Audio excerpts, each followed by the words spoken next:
Cheddar. That's utter nonsense, and it is our responsibility to say so.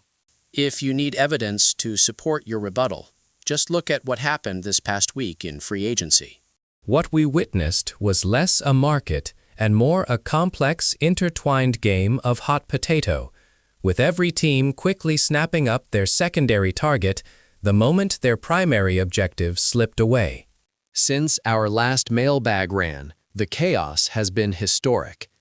Alex Bregman signed a 5-year, $175 million contract to play for the Cubs after opting out of the deal he signed last February with the Red Sox.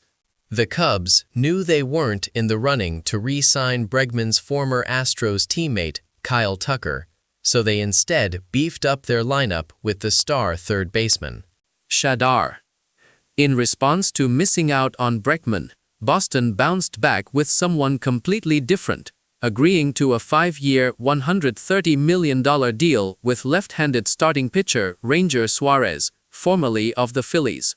Suarez's previous team, Philadelphia, had spent much of the first half of January courting Bo Bichette, whose longtime team, the Blue Jays, had their sights set on Tucker, the top-ranked free agent of the offseason. It seemed that Tucker was choosing between Toronto and the Mets and was nearing a decision when, at the last minute, the Dodgers swooped in with a jaw-dropping 4-year, $240 million offer that Tucker simply couldn't turn down. That one move instantly changed the calculus for everyone else. Spurned by Tucker, the Mets splurged on Friday, snatching up Bichette for at least one season. The deal can max out at 3 years and $126 million before Philadelphia could lock him down. Not long after, the Phillies finally figured they should stop playing the field and instead rekindle an old flame. They re-signed catcher J.T. Ohala. Realmuto to a 3-year, $45 million, bringing stability back to the battery. For those of you keeping score at home, the Cubs rebounded from Tucker with Bregman. The Red Sox rebounded from Bregman with Suarez. The Phillies rebounded from Suarez and Bichette with Realmuto, and the Mets rebounded from their failed pursuit of Tucker with Bichette. That leaves the Blue Jays as the one team still looking for a rebound.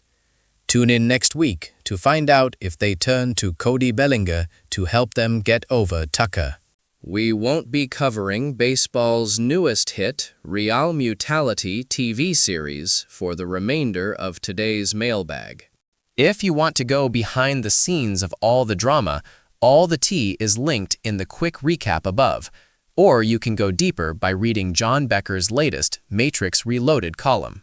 Instead, we'll be answering your questions about the most exciting potential World Baseball Classic matchups, the war value of Edwin Encarnacion's Parrot, and an alternative universe in which the PCL teams joined Major League Baseball back in the late 1950s. But first, I'd like to remind you that this mailbag is exclusive to FanGraphs members. If you aren't yet a member and would like to keep reading, you can sign up for a membership here. It's the best way to both experience the site and support our staff, and it comes with a bunch of other great benefits.